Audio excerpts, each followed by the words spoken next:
আসসালামু আলাইকুম। প্রিয় দর্শক, আজকে খুবই গুরুত্বপূর্ণ একটি বিষয় নিয়ে লাইভে এসেছি। আমার সাথে যুক্ত আছেন ৫ জন অতিথি। এদের মধ্যে ৩ জন আছেন, আপনারা জানেন যে কথিত বিডিআর বিদ্রোহের নামে যে বিডিআরের অফিসারদেরকে ভারতীয় ইন্ধনে এবং আওয়ামী লীগের যোগসাজশে হত্যা করা হয়েছিল, তাদের সেই দায়ভার বাংলাদেশের আ যারা রক্ষা করে বাংলাদেশের সীমান্তের রক্ষী, এই স্বাধীনতা সার্বভৌমত্ব যারা দিনরাত পরিশ্রম করে রক্ষা করে থাকে, সেই বিডিআর জওয়ানদের উপরে তার দায় চাপানো হয়েছিল এবং তাদেরকে আজকে ১৫ বছর ১৬ বছর ধরে কোনো কারণ ছাড়াই জেলখানায় বন্দী করে রাখা হয়েছে। এমনকি তারা যেই মামলাগুলো করেছে সেই মামলাগুলোর সাজাও যদি হিসেব করা হয়, সেই সাজার মেয়াদও শেষ হয়ে গিয়েছে, তারপরেও তাদেরকে এখনো ছাড়া হচ্ছে না। তো আমরা এই বিষয়গুলো নিয়ে আজকে কথা বলবো। আছেন সেই মামলার আসামি পক্ষের আইনজীবী যিনি, তারপরে পরিবারের সদস্যরা। আমার সাথে নিউ ইয়র্ক থেকে যুক্ত আছেন একজন অ্যাটর্নি। তো আমরা সরাসরি ১ম এ আমি মনে করি যে আমাদের যে আইনজীবী আছেন অ্যাডভোকেট জনাব আমিনুল ইসলাম, আমি মনে হয় উনার কাছ থেকে যদি নাকি বক্তব্যটা শুনি তাহলে আপনাদের সবার বোঝার জন্য একটু সুবিধা হবে যে আসলে ঘটনাটা কি হচ্ছে এখানে। এরই মধ্যে আমিনুল ইসলাম, আপনি আমার চাইতে এটা ভালো জানেন। তারপর আমি প্রশ্নটা করি যে এখন পর্যন্ত যে ২ টি মামলা হয়েছে, এই ২ টি মামলার মধ্যে ১ম মামলার যারা ১০ বছর যাদের সাজা হয়েছিল, সেই ১০ বছর তো আরো ৫ বছর আগেই মেয়াদ শেষ হয়েছে। সেই মেয়াদ পূর্ণ করার পরেও তাদেরকে এখনো পর্যন্ত কেন ছাড়া হচ্ছে না? এবং বিস্তারিত এই মামলার আমি মনে হয় শুরুর বিবরণটা একটু আপনি শুরু করেন।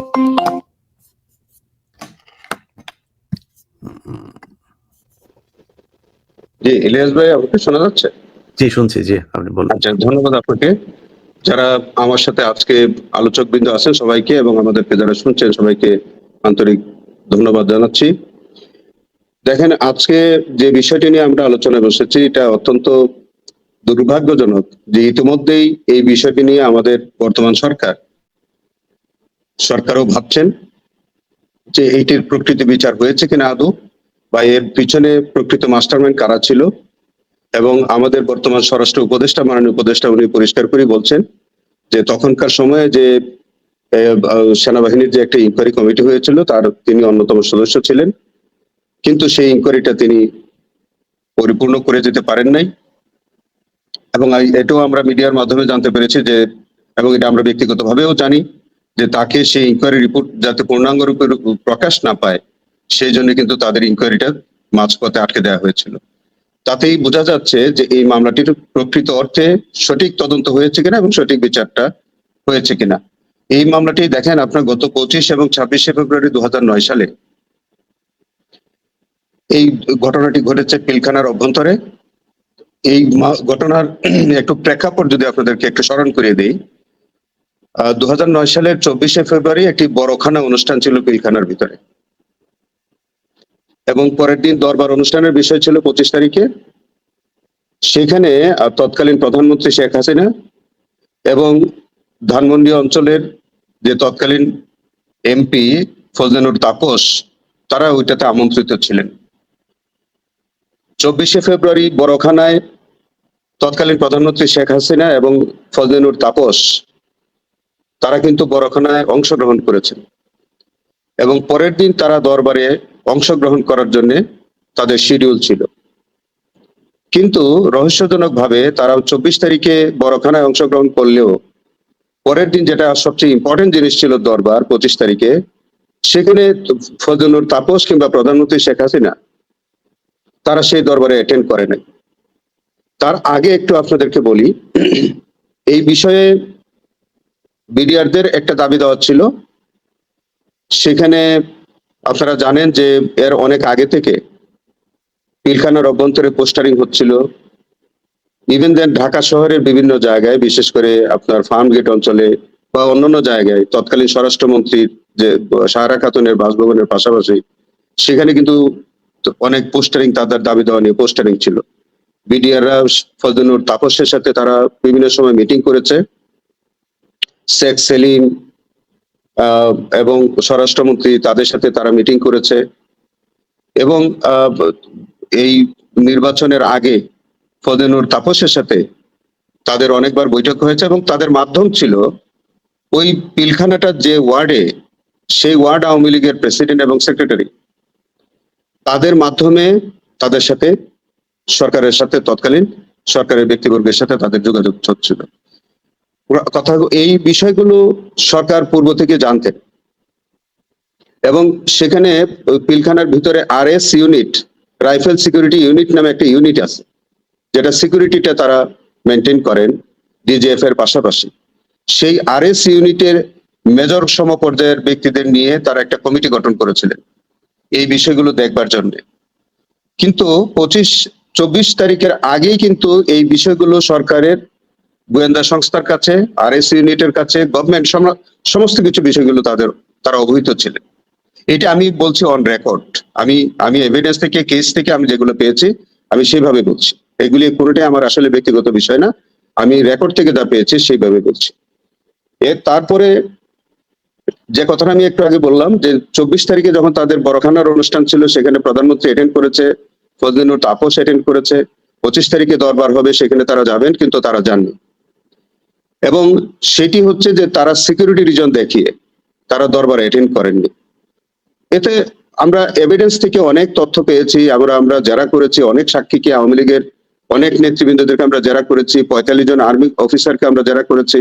সেখান থেকে ফজলুর তাপস, জাহাঙ্গীর কবির নানক, আজম, তাদের প্রত্যেককে আমি ব্যক্তিগতভাবে জেরা করেছি। স্বরাষ্ট্রমন্ত্রী সারা খাতুন, কামরুল ইসলাম, তাদের কাছ থেকে জেরার মধ্য দিয়ে আমি যে তথ্য পেয়েছি, সেই তথ্য থেকে খুব পরিষ্কার করে বোঝা যায় যে তারা অনেক আগে থেকে এই বিষয়গুলো তারা জানতেন এরকম একটা ইনসিডেন্ট হতে পারে, কিন্তু তারা এই বিষয়ে কোনো রকমের কোনো সিকিউরিটি মেজার যেটা নেওয়ার বিষয় তারা কিন্তু নেননি।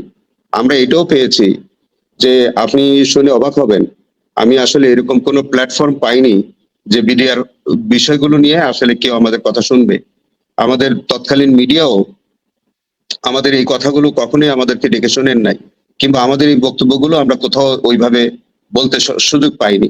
আজকে আপনার মাধ্যমে আমি সুযোগ পেয়েছি, আপনাকে আন্তরিক ধন্যবাদ। একটা বিষয় দেখেন, আমি বিশেষ করে যখন এই মামলার তদন্তকারী কর্মকর্তা আব্দুল কাহার আকন্দ, যিনি আওয়ামী লীগের নমিনেশন প্রার্থী ছিলেন এবং তাকে পরবর্তীতে চাকরিতে রিইনস্টেট করে তাকে দিয়ে ইনভেস্টিগেশনটা করানো হয়েছে, আমি তারকে জেরার মধ্য দিয়ে যে তথ্যগুলো আমরা পেয়েছি সেখানে হচ্ছে যে এই পিলখানার ভিতরে র্যাবের পোশাক পাওয়া গেছে, র্যাব যে হেলমেট ব্যবহার করেছে যেটা বিডিআর ব্যবহার করতেন না, সেই হেলমেট পাওয়া গেছে। র্যাব যে বিডিআর যে অস্ত্র ব্যবহার করতেন না সেই অস্ত্রগুলো পিলখানার ভিতরে পাওয়া গেছে। আমরা কালো গাড়ির অস্তিত্ব পেয়েছি, সেগুলি আমরা তদন্তকারী কর্মকর্তার জেরার মধ্য দিয়ে আমরা কিন্তু এগুলি আমরা প্রকাশ পেয়েছে। আরো এমন কিছু তথ্য পাওয়া গেছে যে সেখানে আমরা খুব পরিষ্কার করে আমরা পেয়েছি যে সেখানে বহিরাগতদের প্রবেশাধিকার হয়েছে, বহিরাগতরা সেখানে ঢুকেছে, বের হয়েছে, এরকম তথ্য আমরা এভিডেন্স থেকে নিয়েছি, আমরা জেরার মধ্য দিয়ে সাক্ষীদের মুখ থেকে আমরা পেয়েছি। তো যাই হোক, সেইভাবে 25 এবং 26 ফেব্রুয়ারিতে যখন এই অনাকাঙ্ক্ষিত ঘটনাটা ঘটলো, তার পরিপ্রেক্ষিতে দুইটি মামলা হলো। একটি মামলা করা হলো বিস্ফোরক দ্রব্য আইনে, আরেকটি মামলা করা হলো 302 অর্থাৎ হত্যাকাণ্ডের জন্য। দুইটি মামলা একত্রে চার্জশিট হলো। চার্জশিট হওয়ার পরিপ্রেক্ষিতে এই মামলাটি আপনার একটি অস্থায়ী আদালত, যেটা আমরা বকশীবাজার একটি অস্থায়ী আদালতে বিচার কার্য শুরু হয় এবং দুইটি গেজেট প্রজ্ঞাপনে বলা হয় যে দুইটি মামলায় একত্রে বিচার হবে এবং একত্রে নিষ্পত্তি হবে। কিন্তু দুর্ভাগ্যজনক যে তৎকালীন প্রসিকিউশন একটা মামলার বিচার কার্য তারা 2010 সালে শুরু করলো, একটা মামলায় তারা সাক্ষ্য প্রমাণ হাজির করলো, কিন্তু আরেকটা মামলায় তাদের বিচার কার্য বন্ধ করে রাখলো। আমরা অনেক চেষ্টা করেও দুইটি মামলা একত্রে বিচার কার্য শুরু করতে পারিনি, কিংবা আমাদের কোনো আবেদন সেখানে তখন তারা গ্রহণ করেনি। এবং এটা আপনারা হয়তো মিডিয়ার মাধ্যমে দেখেছেন, আমি বহুবার সেই বিষয়গুলো আমি মিডিয়ার সামনে প্রকাশ করেছি, বলেছি, কিন্তু সেটা আমি গ্রহণযোগ্য হয় নাই। এমনকি আমি এই বিষয়গুলো নিয়ে আমি অনারেবল হাইকোর্ট ডিভিশনে একাধিকবার গিয়েছি, কিন্তু সেখানে আমি কোনো ইভেন দেন বিডিআর এর মামলা নিলে হাইকোর্ট ডিভিশন সেটি গ্রহণ করতে অস্বীকৃতি জানিয়েছে তৎকালীন সময়। এই বিডিআর এর মামলা যখন বিচার কার্য 14 সালে যখন নির্বাচন হবে, ঠিক তার প্রাক্কালে খুব তড়িঘড়ি করে একজন আজ্ঞাবহ বিচারককে দিয়ে তখন একটা রায় ঘোষণা করা হয়। সেখানে 256 জনের 10 বছরের সাজা দেওয়া হয়, 278 জনকে বেকসুর খালাস দেওয়া হয়, আর বাকি মানুষগুলোকে যাবজ্জীবন এবং মৃত্যুদণ্ড দেওয়া হয়। তার প্রেক্ষিতে আমরা হাইকোর্ট ডিভিশনে আপিল দায়ের করি, যাদের যাবজ্জীবন অথবা মৃত্যুদণ্ড হয় বা 10 বছর হয়। সেটি 2010 সালে হাইকোর্ট ডিভিশনে সেখানে আবার রায় ঘোষিত হয় এবং যে রায়ে তাদের সাজা বহাল থাকে, তাদের বিরুদ্ধে আবার আমরা আপিল ফাইল করি, যেটা মহামান্য সুপ্রিম কোর্টে এখন বিচারাধীন আছে। কিন্তু ইতোমধ্যে যে 278 জন মানুষ যারা বেকসুর খালাস পেয়েছিল নিম্ন আদালত থেকে, এবং 256 জন যারা 10 বছরের সাজা হয়েছিল, যাদের সাজাটা ইতোমধ্যে শেষ হয়ে গেছে, সেন্টেন্স সার্ভড আউট হয়ে গেছে, এই সর্বসাকুল্যে আপনার 278 জন বা 256 জন মিলিয়ে যে সংখ্যাটি দাঁড়ায়, এই মানুষগুলো কিন্তু এখন মুক্তির অপেক্ষায়। এবং তাদের বিরুদ্ধে বিস্ফোরক দ্রব্য আইনে এই পর্যন্ত যে 270 জন সাক্ষী হয়েছে, কেউ কিন্তু কোনো বিস্ফোরক তারা ব্যবহার করেছে বা তাদের কাস্টডি থেকে কোনো বিস্ফোরক দ্রব্য পাওয়া গেছে, এরকম কিন্তু একটা অভিযোগ আসে নাই। তাহলে পরে যে মানুষগুলো আগে মুক্তি পেয়েছে, যাদের সাজাটা শেষ হয়ে গেছে, তাদেরকে তো আপনি বিস্ফোরক দ্রব্য যাদের সাক্ষী নেওয়া হয়েছে, সাক্ষীদের ভেতরে কি কেউ অভিযোগ করেছে যে এরা বিস্ফোরক দ্রব্য ব্যবহার করেছে? একজনেও না। যারা অন্তত পক্ষে আমি এইটুকুন বলতে পারি, যারা খালাস পেয়েছিল আগে, যাদের সাজাটা শেষ হয়ে গেছে, এরকম আমি চ্যালেঞ্জ করে বললাম, একজন মানুষের বিরুদ্ধেও বলা হয়নি যে তাদের বাসায় কিংবা তাদের কাস্টডিতে কিংবা তাদের হাতে কোনো বিস্ফোরক পাওয়া গেছে কিংবা তারা কোনো তারা বিস্ফোরণ ঘটিয়েছেন, এরকম কোনো অভিযোগে আসে নাই। ওই যে হত্যা মামলা যেরকম সাক্ষী, ওরকম করে তারা সাক্ষী দিচ্ছেন। বিস্ফোরকের যেরকম করে সাক্ষী দেওয়া উচিত বা যে অভিযোগটা আনা উচিত, সেরকম কোনো অভিযোগে আসে নাই। অথচ তাদের পক্ষে আমরা যখন জামিনের আবেদন করি, কোর্ট এটা রিজেক্ট করেন। এরকম রিজেকশনের বিরুদ্ধে আমরা একাধিকবার মহামান্য হাইকোর্ট বিভাগে গিয়েছি। এটা আমাদের এখানে শাকিলরা আছেন, ও প্রত্যক্ষভাবে জড়িত থাকে। আমরা একাধিকবার গিয়েছি, সে প্রত্যক্ষভাবে দেখেছেন এগুলো। আমরা অন্তত পক্ষে 5টি বেঞ্চে আমরা এই আবেদনগুলো নিয়ে আমরা ঘুরেছি। কোনো বেঞ্চ আমাদের এই মামলাগুলো শুনতে আগ্রহ প্রকাশ করেন নাই তৎকালীন সময়ে। এবং আমরা অবশেষে বাধ্য হয়ে একেবারেই কোথাও কোনো বিচার না পেয়ে আমরা আর জামিনের আবেদনও করছিলাম না এতদিন, যা আসলে জামিনের আবেদন থেকে শুনতেই চাচ্ছে না। বিডিআর এর নাম শুনলে কেউ আবেদনই নিতে চাচ্ছে না। এরকম একটা পরিস্থিতিতে এখন পর্যন্ত এটা আছে।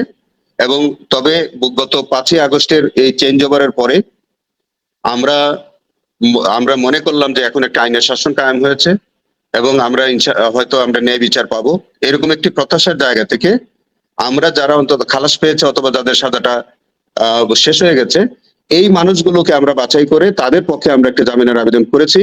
গত তারিখে আদালত পাবলিক প্রসিকিউটর নিয়োগ হয় নাই, সেই কারণে তিনি শুনতে অপারগতা প্রকাশ করেছেন এবং যৌক্তিক কারণে আমরাও সেটি সমর্থন দিয়েছি। এবং আগামী 7 তারিখে এই জামিনের আবেদনগুলি শুনানির জন্য আছে। ইতিমধ্যে আপনারা জানেন যে গতকালকে আমাদের পিপি নিয়োগ হয়েছেন এবং আমি মনে করি যে এখানে আমিনুল ভাই একটা বিষয় আমার এখানে জানার, যে মানে এই যে পিপি নিয়োগ হইতে এত দেরি হলো, যেমন গত 7 তারিখে যে ইয়েটা ছিল, শুনানিটা ছিল, মানে তার আগেই কি সরকার কি জানতো না যে একটা শুনানি আছে, এখানে পিপি নিয়োগ না হলেই শুনানিটা হবে না? এটা কি সরকারের মানে গাফলতি, না কেন হয় নাই কেন তার আগ পর্যন্ত পিপি নিয়োগ? সেটা তো আসলে এই বিষয়টা আমার পক্ষে উত্তর দেওয়া মোটেই আমি পারবো বলে মনে হয় না। কারণ হচ্ছে যে সরকারের উচিত ছিল, কারণ এরকম একটি সেন্সিটিভ মামলা। এর মধ্যে কিন্তু এই সরকার 5ই আগস্টের পরে অন্তত পক্ষে 3টা তারিখ আছে এবং 3টে তারিখে কিন্তু পিপি নিয়োগ না হওয়ার কারণে আমরা শুনানি করতে ব্যর্থ হয়েছি। তো এইটি আমরা মিডিয়ার মাধ্যমেও কিন্তু আমরা সরকারের কাছে আহ্বান জানিয়েছি। ইভেন দেন আমি ব্যক্তিগতভাবে মহানগর দায়রা জজ মহোদয়ের সাথে আমি কিন্তু ব্যক্তিগতভাবে দেখা করে তার কাছে আমাদের এই দাবিটা আমি পেশ করেছি যে আপনি সরকারের কাছে অন্তত এই কথাটা বলেন যে আপনি পিপি নিয়োগ না হলে পরে আপনি মামলাটা বিচার কার্য করতে পারছেন না, সেটা আপনি সরকারের কাছে বলেন। আমি যতটুকু জানি আজকে শাকিল এখানে আছেন বা অন্যরা যারা আছে, তারাও ব্যক্তিগতভাবে আমার জানা মতে তারা সরকারের সংশ্লিষ্ট ব্যক্তি তারা দেখা করেছেন। তো যাই হোক, অবশেষে এখন হয়েছে, এখন হয়তো 7 তারিখে আশা করছি।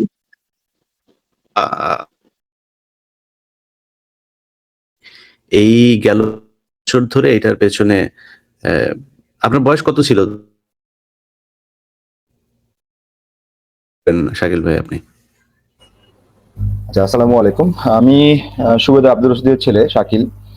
আপনার আমি আপনার যখন তখন আপনার তখন বয়সটা কত ছিল শাকিল ভাই? আপনার আব্বু যখন আমি জেলে যায়? মাত্র মাধ্যমিক পরীক্ষা দিচ্ছিলাম। আমি 2009 সালে মাধ্যমিক পরীক্ষা চলতেছিল আমার। আচ্ছা। আহ, মানে কি অবস্থা কি? আপনি তো সবারই এই যারা এখন পর্যন্ত জেলখানায় আছেন তাদের একজন প্রতিনিধি হিসেবেই কাজ করছেন বলা চলে। আইনগত কিংবা মিডিয়ার বিভিন্ন ইয়ে-টিয়ে। আচ্ছা, আপনাদের সব শেষ একটা ছিল, যে শুনানিটা ছিল সেদিন কোর্টের সামনে আপনাদের মোটামুটি একটা গ্যাদারিং ছিল। মানে বাংলাদেশের গণমাধ্যম কি আপনাদের পাশে গিয়ে দাঁড়িয়েছিল? তারা এই সংবাদটার ক্ষেত্রে কতটুকু উপস্থিতি দেখিয়েছে? বা কোর্টের যেই পিপি নিয়োগ সংক্রান্ত যেটা, বা এই যে আইন মন্ত্রণালয়ে আসিফ নজরুল সাহেব আছেন যিনি সারা জীবন আমাদের জন্য কাজ করেছেন, 5 তারিখের পরে ওনাকে আর খুঁজে পাওয়া যাচ্ছে না। তো এই সব মিলিয়ে মানে আপনি এই সরকারের প্রতি, যে সরকারের কাছে আপনি আমাদের আমিনুল ইসলাম যেটা বলছিলেন যে এই সরকারের কাছে আপনাদের প্রত্যাশা অনেক, 5 তারিখের পর থেকে সেই প্রত্যাশাটা পূরণ হচ্ছে কিনা? সত্যি বলতে কি 5 তারিখের পরে আমাদের আমিনুল স্যার যেটা বলতেছিলেন যে আমরা একটা সময় এটা আশা ছেড়ে দিয়েছিলাম। ঠিক ঠিক সবাই আমরা আশা ছেড়ে দিয়েছিলাম। তারপরে 5 তারিখের পর আমরা সবাই আশা দেখতেছিলাম এবং সত্যি বলতে কি এই 22 তারিখের আগে আমরা 3টা কোর্ট আমরা ঘুরেছি যেখানে আমরা পিপি নিয়োগ হয় নাই। আমার কাছে মনে হয় যে এই সেনসিটিভ মামলাটার বিষয়ে আরো বেশি সচেতন হওয়া দরকার ছিল। বাট আমরা বিভিন্ন জায়গাতে ঘুরতেছি এই বিষয়টা নিয়ে, কিন্তু যত দ্রুত শুরু হওয়া দরকার ছিল সেটা পাই নাই। ইভেন আমি এখন যখন কথা বলতেছি, একটি কথা না বললেই নয়, গত 22 তারিখে আমরা জামিন আবেদন করেছিলাম। সেদিন শুনানির সময়কাল ছিল, তার আগেও একটা ডেট ছিল। আহ, এই 22 তারিখে জামিন শুনানির পরে আজকে যখন আমরা কথা বলতেছি তখন গতকালকে আমাদের একজন বিডিআর আঙ্কেল হাবিলদার রফিক আঙ্কেল যিনি মারা গেছেন, তিনি খালাসপ্রাপ্ত ছিলেন। তা আসলে বলতে আমি সেদিন 22 তারিখে একটা কথা বলতেছিলাম যে মাননীয় প্রধান উপদেষ্টা, মাননীয় আইন উপদেষ্টা সহ এই সরকারের বিভিন্ন পর্যায়ে যারা আছেন তাদের কাছে একটা আবেদন করেছিলাম যে আর একটি মৃত্যুও যেন জেলখানায় কারো না হয়। কিন্তু খুবই অবাক করার বিষয়, গতকালকে একজন আঙ্কেলকে মৃত্যুবরণ করতে হলো যিনি খালাস পেয়েছেন। আমার বাবাও খালাস প্রাপ্ত। আমার বাবা 67 বছর বয়স। গত শুক্রবার আমি তাকে দেখা করতে গেছিলাম। তিনি অনেকটা মানে বিমর্ষ। তিনি ডায়াবেটিক্স এর পেশেন্ট। তার চোখে দেখতে পায় না এখন, হাঁটু ভেঙে গেছে, হাঁটু বসতে পারে না ঠিক মতো। এই ব্যক্তিটা আজকে যদি মৃত্যু হয় এই দায়ভার কে নিবে? আমি 2013 সালে খালাস পাইছি আমার আব্বু। এই যে একটা মানুষকে কে রাখা হয়েছে, এই দায়ভারটা কে নিবে? আমরা যদি এই বর্তমান ছাত্র জনতার বিপ্লবের সরকার, যারা আমরা মনে করতেছি যে আইনের সুশাসন ফিরে আসছে, আইনের সুশাসন আমরা পাবো, তাদের কাছে যদি না পাই তাহলে আর কার কাছে পাবো, কার কাছে যাব? এতগুলো মানুষ, 5 শতাধিক বিডিআর সদস্য যারা এই যে জেলখানায় প্রহর গুনতেছে এবং নিরপরাধ বিডিআর সদস্যদের উপর যে মামলাটা চাপিয়ে দেওয়া হয়েছে তৎকালীন সরকারের একটা নীল নকশার ছক হিসেবে, যে আমাদের বিডিআর সদস্যদের উপর, বিডিআর জনদের উপর যে মামলাটা চাপিয়ে দেওয়া হয়েছে, আমি মনে করি চাপিয়ে দেওয়া হয়েছে। এটা বিডিআর বিদ্রোহ ছিল না, এটা একটা হত্যাকাণ্ড ছিল। এই হত্যাকাণ্ডে যাদের নেপথ্যে ছিল তাদেরকে আনা হোক, বিচার আওতায় আনা হোক আমরা চাই। এবং আমি চাই আগামী 7 তারিখে আমাদের যে কোর্ট আছে, আমাদের যে শুনানি আছে, সেদিন আমরা যেন কোনোভাবেই অবিচারের শিকার আমরা যেন ন্যায় বিচারের পাই এবং আমরা প্রত্যেকটা ফ্যামিলি মেম্বার যেন আমাদের বাবাদের ভাই বা যার যে আত্মীয় স্বজন আছে নিরপরাধ বিডিআর সদস্য যারা খালাসপ্রাপ্ত এবং বিভিন্ন মেয়াদে সাজা শেষ হয়ে গেছে, তাদের অন্তত আগে জামিনের ব্যবস্থা করা হয়। আমি আরেকটি মৃত্যু দেখতে চাই না। যদি মৃত্যু হয়, আমাদের সবাইকে নিয়ে চলে যান জেলে। আমরা ফ্যামিলি মেম্বাররা নির্যাতিত। আমরা বাইরে মুখ কথা বলতে গেলে আমাদেরকে জিজ্ঞেস করে তোমার বাবা কি করে, আমি বলতে পারি না, লজ্জায় বলতে পারি না। কিন্তু আমার বাবা কি বিদ্রোহ করেছিল? আমার বাবা কি যাবজ্জীবন হয়েছে বা কোনো রায় হয়েছে তার বিরুদ্ধে? সে তো খালাসপ্রাপ্ত। সে তো শাকিল, আমার তো আসলে পরিবারের কেউ না, তো আপনার জায়গা থেকে বলাটা মুশকিল। আমি আপনাকে বলে রাখি যে আপনি গর্ব করে পরিচয় দিবেন। আপনার বাবারা এই দেশের গর্বিত সন্তান, তারা হচ্ছে এই দেশপ্রেমিক। তাদেরকে ফাঁসানো হয়েছে মানে তারাই আসলে প্যাট্রিয়ট এবং তারাই এই দেশকে বাঁচাতে চেয়েছে, সীমান্ত রক্ষা করতে চেয়েছে, যে কারণে তারা আছে জেলে। এবং যেই সেনাবাহিনীর অফিসাররা ওই ঘটনার পরপর সেনাবাহিনীর এই তদন্ত থেকে শুরু করে আমাদের আমিনুল ইসলাম ভাই যে আকন্দের কথা বললেন, এরা হচ্ছে দেশদ্রোহী, যে কারণে তারা লজ্জা পাবে। জাহাঙ্গীর কবির নানকরা আজকে পলাতক, আজকে তারা শুধু পরিচয় দেয় না, তারা মুখ দেখাতে পারে না। এটাই হচ্ছে বাস্তবতা। যাই হোক, আপনার লজ্জা পাওয়ার কিছু নাই। সেলিম ভাই, আপনার কাছে আসবো, তার আগে আমি আরো 2জন বিডিআর পরিবারের সদস্য আছেন। রেবা, আপনাকে দিয়ে শুরু করি। রেবা, আপনি কি শুনছেন? আচ্ছা, জি, শারমিন আক্তার বিথি, আপনি বলুন আপনার কে আছেন এবং কি অবস্থায় আছেন আপনার বাবা? আসসালামু আলাইকুম, আমাকে শোনা যাচ্ছে? জি জি জি। আমার নাম শারমিন আক্তার বিথি। আমার বাবা মোহাম্মদ সিরাজুল ইসলাম। উনি তৎকালীন বিডিআর এ মেডিকেল অ্যাসিস্ট্যান্ট হিসেবে ছিলেন। উনিও বর্তমানে শাকিল ভাইয়ের বাবার মতোই খালাস প্রাপ্ত, কিন্তু বিস্ফোরক মামলায় আটক আছেন। আচ্ছা, তো মানে মানে কি অবস্থা? আমরা একটু ঘটনাটার ভিতরটা শুনতে চাচ্ছি যে আপনার পরিবার এখন কিভাবে চলছে? আপনার বাবার সাথে সব শেষ কবে দেখা হয়েছে? উনি ভেতরে কিরকম আছেন? সব মিলে আপনার পরিবারের বর্ণনাটা একটু। আমার আমার পরিবারের অবস্থা যদি বলতে যাই, আসলে আমরা তো খুব মধ্যবিত্ত পরিবার। বিজেপি যারা চাকরি করেন তারা সবাই খুব মধ্যবিত্ত। আমার বাবা ছিল একমাত্র আর্নিং মেম্বার আমাদের ফ্যামিলিতে। তো বাবার কোনো দোষ নাই, এটা আমি খুব গর্ব করে বলতে পারি। শাকিল ভাই হয়তোবা লজ্জা পায়, আমি লজ্জা পাই না, কারণ আমার বাবার কোনো দোষ নাই। উনি উনি আমাকে পুরো ঘটনার বর্ণনা দিয়েছিলেন, আমাদেরকে বলেছিলেন যে ভিতরে কি হচ্ছিল আমরা জানি না। উনি একজন আর্মি অফিসার, মেডিকেল অফিসারকে উনি সেভ করছিলেন, উনি একজন আর্মি ডক্টরকে সেভ করেছিলেন। ওনার নাম হচ্ছে কর্নেল ইয়াসমিন। আমি জানি না যে কর্নেল ইয়াসমিন আমার লাইফটা দেখছে কিনা, আমি জানি না। আমার বাবার প্রতি তার একটা সফট কর্নার সে সময় ছিল, আমার বাবার প্রতি তার একটা দায়বদ্ধতা ছিল। আর্মি অফিসারদের প্রেশারের কারণে বা যে কোনো কারণে উনি সেই দায়টা উনি দিতে পারে নাই, বা উনি বলতে পারে নাই যে আমি আসলে তোমার বাবার পাশে আছি। কিন্তু উনি বলেছিলেন আমাদেরকে যে তোমার বাবার কারণে আজকে আমি বেঁচে আছি। ওনার নাম হচ্ছে কর্নেল ইয়াসমিন। উনি তৎকালীন সময়ে একজন ডক্টর ছিলেন। আর আমার বাবাকে একেবারেই মানে বিনা দোষে বাবাকে জেলে নেওয়া হয়েছে একদম শেষ মুহূর্তে, যেদিন বিজিবির পোশাক দেওয়া হবে তার আগের দিন আমার বাবা জেলে গেছে। আমার বাবা বলতেছিল যে আমি জানি না আমি পোশাকটা পরতে পারবো কিনা, কারণ আমাকে অনেক সাক্ষীর জন্য প্রেশার দেওয়া হইতেছে, অনেকগুলো সাক্ষী দেওয়ার জন্য, অনেকগুলো লোকের যাদের কাউকে আমি চিনি না। তো ঠিক যেদিন পোশাক দিবে তার আগের দিন আমার বাবাকে সিআইডি অফিসে নিয়ে টর্চার করা হয়, তাকে মানে 164-এ তাকে তার জবানবন্দি নেওয়া হয় এবং সম্পূর্ণ, এবং আমার বাবাকে বলা হয় যে আপনি এখানে জবানবন্দি দেন তাহলে আপনার জন্য ভালো হবে। আমার আমার বয়স, আমি তখন উচ্চ মাধ্যমিকের ছাত্রী, আমি উচ্চ মাধ্যমিকে পড়ি। আমাদের পক্ষে বোঝা সম্ভব না কোনটা ভালো কোনটা খারাপ সেই মুহূর্তে। ওনারা বলতেছিল 164-এ জবানবন্দি দিলে আমার বাবার জন্য ভালো হবে। আমার বাবা সেটাই বললো এটা যে এটা কে বলেছিল?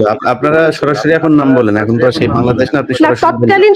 তৎকালীন সময়ে ডিবি কর্মকর্তারা আমার বাবাকে বলেছিলেন যে 164-এ যদি আপনি জবানবন্দি দেন এটা আপনার জন্য ভালো হবে।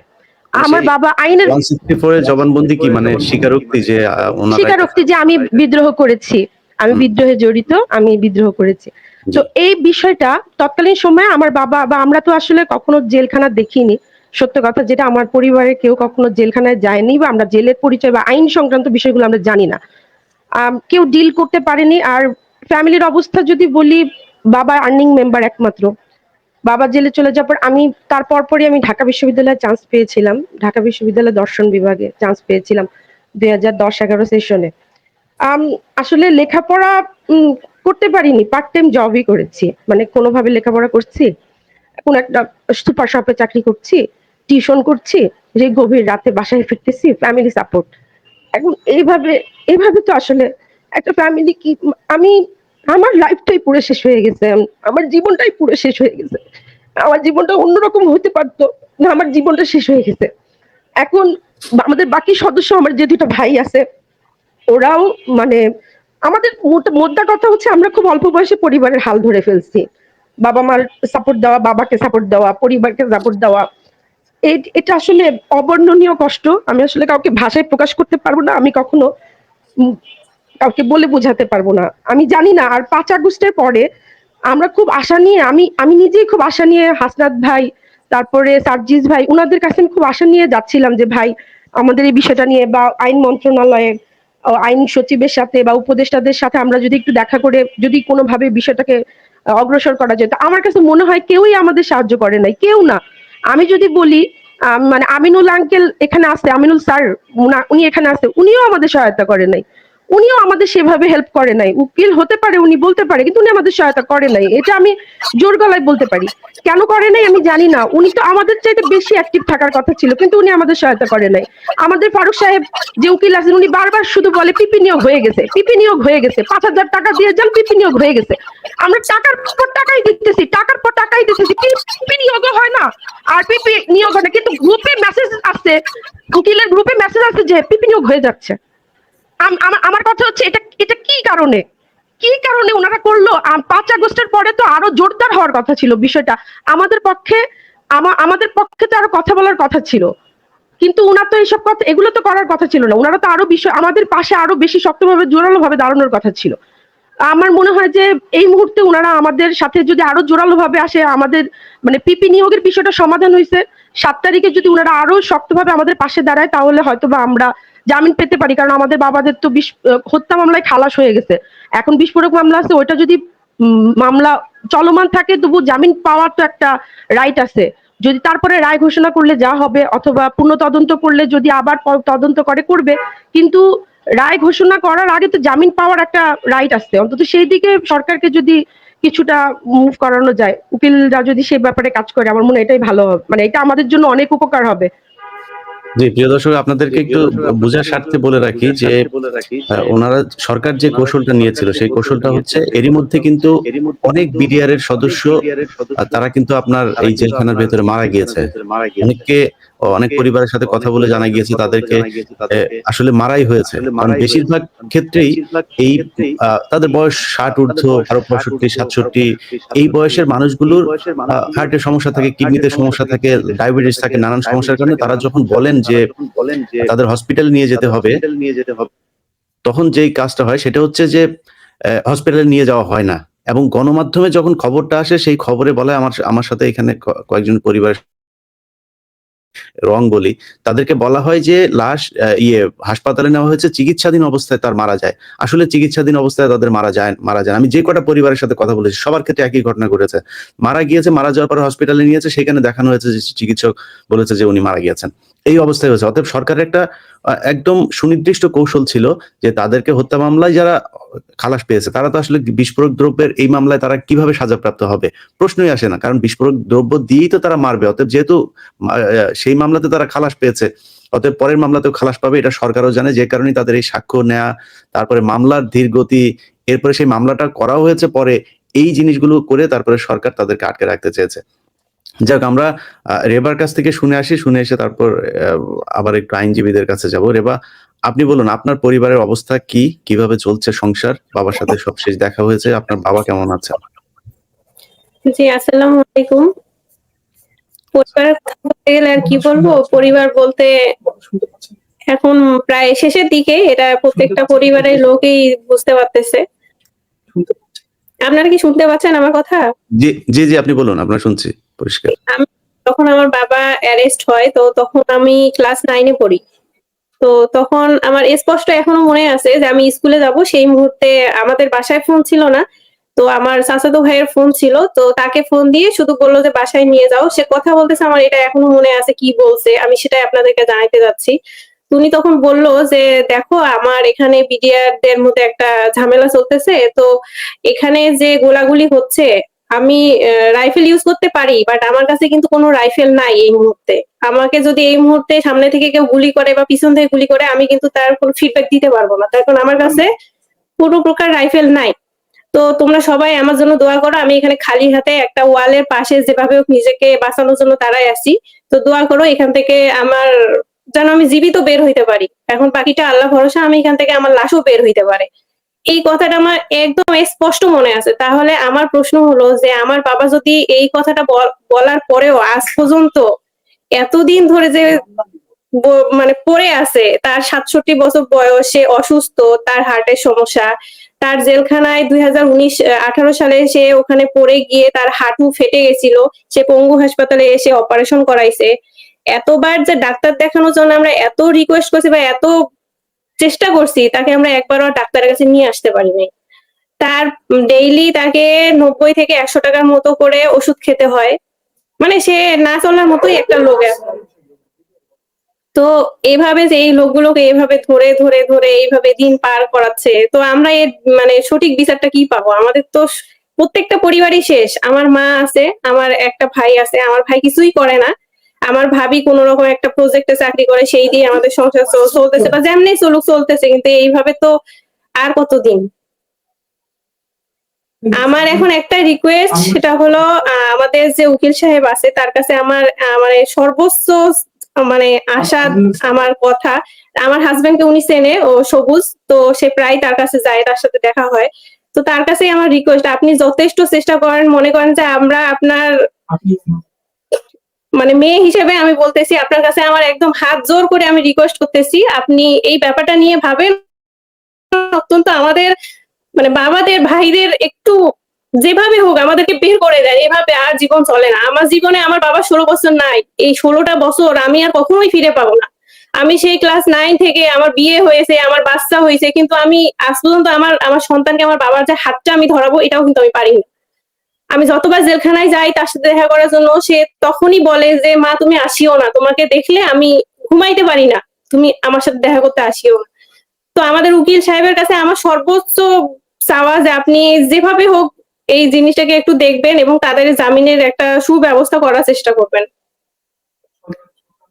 এবং সরকারের কাছেও আমার এটা আবেদন, আমাদের কথায় এর আগে কেউ শোনে নাই, কখনোই না, কোনো ভাবেই না। আমরা অনেকের কাছে যাওয়ার চেষ্টা করছি, কেউ কখনোই শোনে নাই।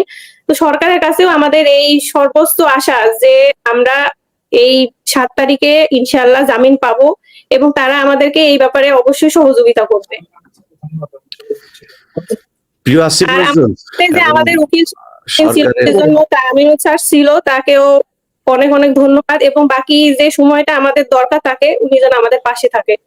জি জি প্রিয় আসিফ নজরুল, আপনি এই ভিডিও দেখছেন কিনা বা দেখবেন কিনা জানি না, আসিফ নজরুলকে কেউ একজন এই আজকের এই লাইভের কথাগুলো তার কানে পৌঁছায় দিয়েন যে 3.5 মাস হয়েছে আসিফ নজরুল রবীন্দ্র কাছারি দেখতে সিরাজগঞ্জে যাওয়ার সময় পেয়েছে। আইন মন্ত্রণালয়ের কোনো একটা জায়গায় তার এক কথিত তার রিলেটিভ, আমরা যতটুকু খবর পেয়েছি তার গার্লফ্রেন্ড, তাকে ঢুকানোর জন্য তিনি নানানভাবে সেখানে এক প্রকার যুদ্ধ করেছেন অনেকের সাথে। নাম বললে অনেকের চাকরি থাকবে না, তো নাম আর আজকে বললাম না। উনি এই শিল্পকলা একাডেমির ডিজি বসিয়েছেন ওনার শাশুড়ি শাওনের পছন্দ মতো, অনেক কিছু করছেন। এই সরকার হাসপাতালে গিয়ে যারা এই আন্দোলনে আহত হয়েছে তাদের চিকিৎসা দেওয়ার সুযোগ পাচ্ছে না। এখনো অনেক আলেম জেলে আছে, তাদেরকে বের করার জন্য আইনি কোনো সহায়তা দেওয়ার সুযোগ পাচ্ছে না। বিডিআর এর বিদ্রোহের নামে যাদেরকে আপনারা শুনলেন, আমার আর কিছু বলার দরকার নাই। এই দেশবাসীর কাছে বিচার দিলাম যে 3 মাস সময় হয়েছে। এই আপনাদের লাস্ট ইয়েটা কবে ছিল শাকিল ভাই, ওই যে শুনানিটা? 22 অক্টোবর। 22 অক্টোবর। 22 অক্টোবর মানে আগস্ট, সেপ্টেম্বর, অক্টোবর, অর্থাৎ 2 মাসের বেশি, 2.5 মাস সময় পেয়েছে এই সরকার, একজন পিপি নিয়োগ করতে পারে নাই। আমার প্রশ্ন সরকারের কাছে, আপনারাও কি শেখ হাসিনার মতো এই বিডিআর এর সদস্যদেরকে জেলখানায় মারতে চান কিনা? যদি না চান তাহলে 7 তারিখের পরে কোনো নাটক দেখতে চাই না।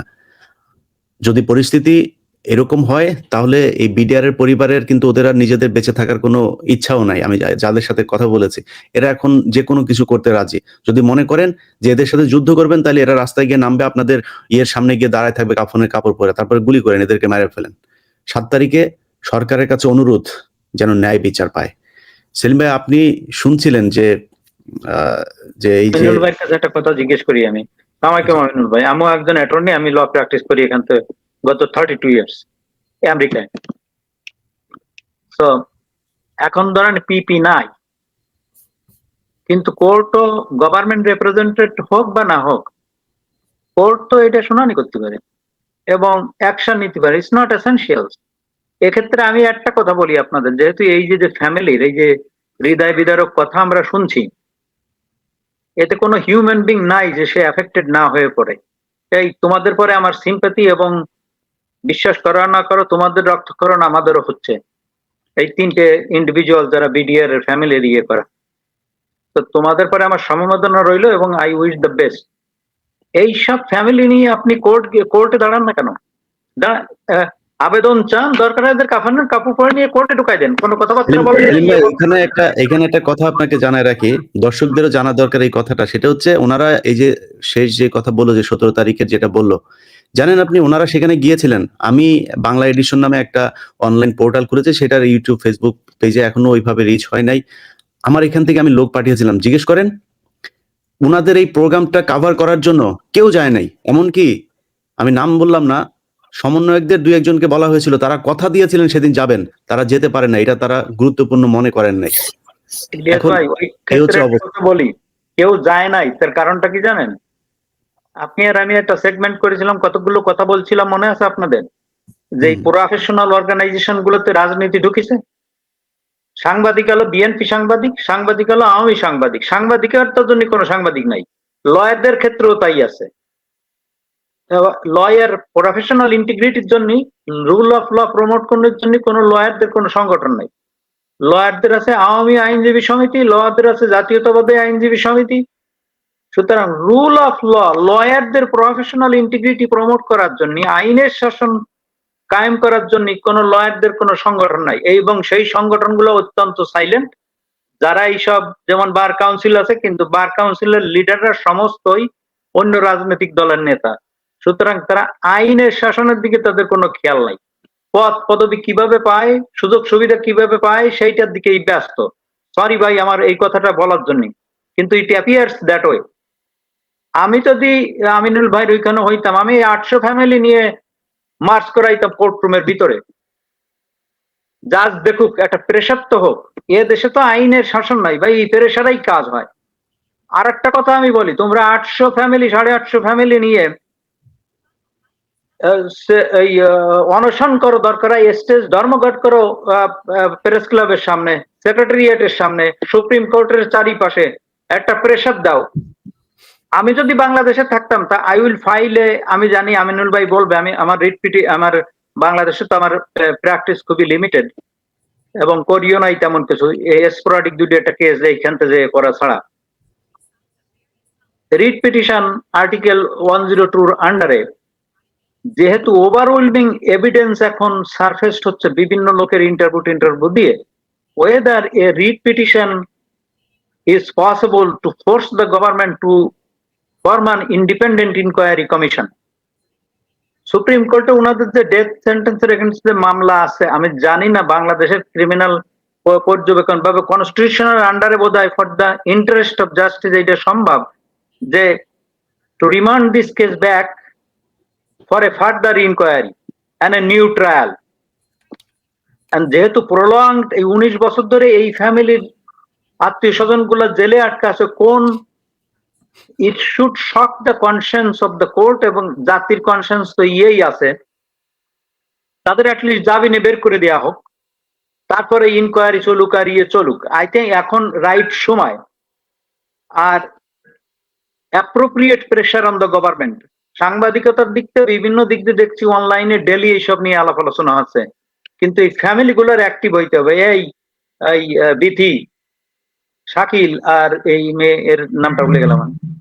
তো তোমরা একটা নেতৃত্ব নাও, তোমরা সব ফ্যামিলি মিলে লেগে থাকো, press club, secretariat, supreme court, pressure create করতে থাকো।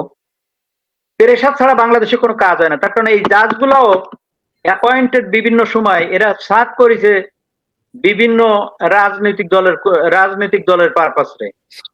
এটা আনডিনায়াবল। আমি যদিও জুডিশিয়ারির বিরুদ্ধে কথা বলছি, বাট এটা তো সত্যি। আমার মনে হয় না এটা কেউ ইয়ে করতে পারে। যেমন ধরেন আমরা বলি যে গত 19 বছরে বা 16-17 বছরে দেখা গেছে যে কথায় কথায় রিমান্ড, একজনে তো 54 ডেজ রিমান্ড দেওয়া হয়েছে। 54 ডেজ রিমান্ড দিয়েছে। এইসব জাজ তো জাজ না। আমার যতদূর মনে আছে 1985 এর জুডিশিয়াল অফিসার্স প্রোটেকশন অ্যাক্ট আছে, বাট সেখানে একটা ক্লজ আছে, যদি গুড ফেইথে না হয় this people can be held responsible, this জাজেস।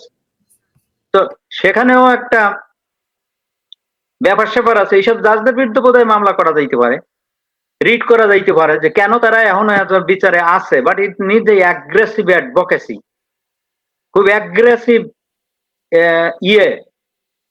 এখন সুপ্রিম কোর্টের অ্যাপিলেট ডিভিশনে এখন তো সেই আওয়ামী লীগ প্রেত তারা নাই, যারা জাজ না, যারা আসলে তারা নিজেরাই বলছে আমরা সফরবদ্ধ রাজনীতিবিদ, তো তারা তো নেই। আই থিঙ্ক আপনারা বিচার পাবেন, কিন্তু বিচারটা ডিলে হওয়াটাও amounts to denial of justice. তো এ ক্ষেত্রে বিচার পাইতে হইলে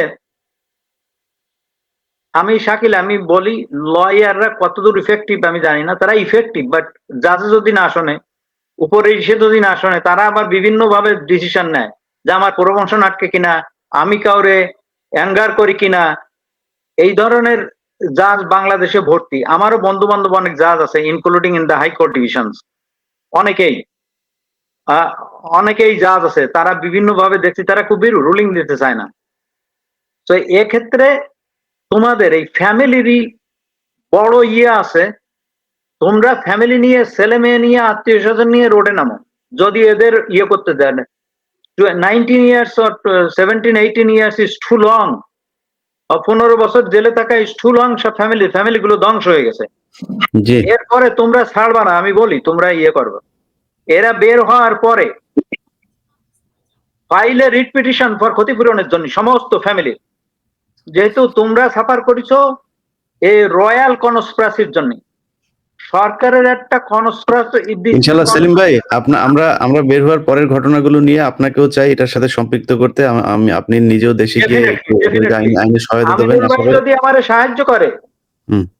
আমি অলসো বাংলাদেশে অ্যাডমিটেড লয়ার, হাইকোর্ট ডিভিশনে আমার এনরোলমেন্ট আছে।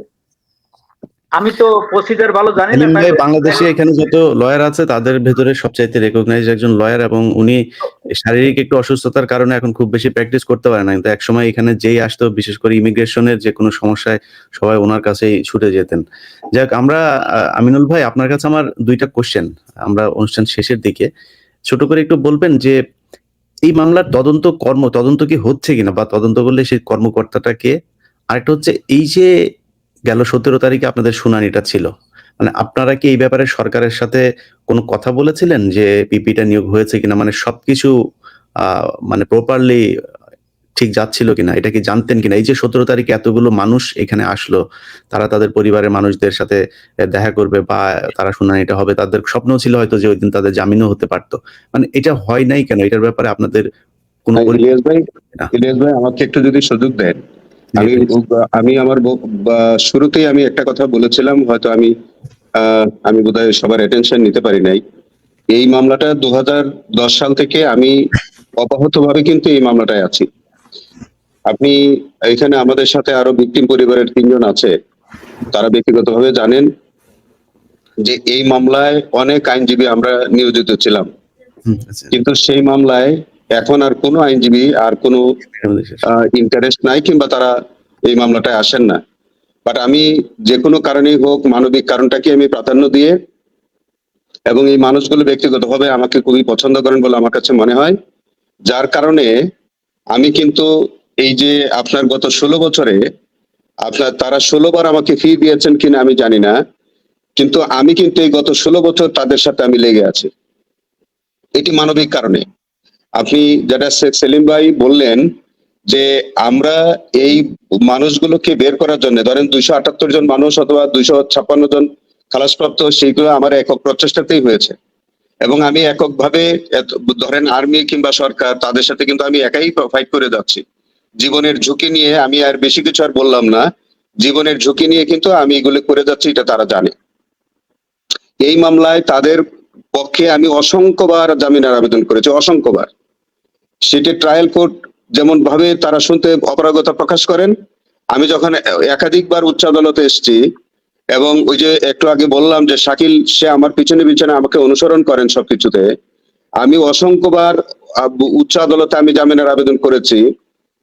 এমনও হয়েছে যে আমি 5টি বেঞ্চ আমি ঘুরেছি, সকল বেঞ্চে আমার কাছে অনুরোধ করেছেন, অপারগতা প্রকাশ করেছেন যে আমাকে বলে যে আপনি অন্য বেঞ্চে যান, আমাদের সিনিয়র বেঞ্চে যান।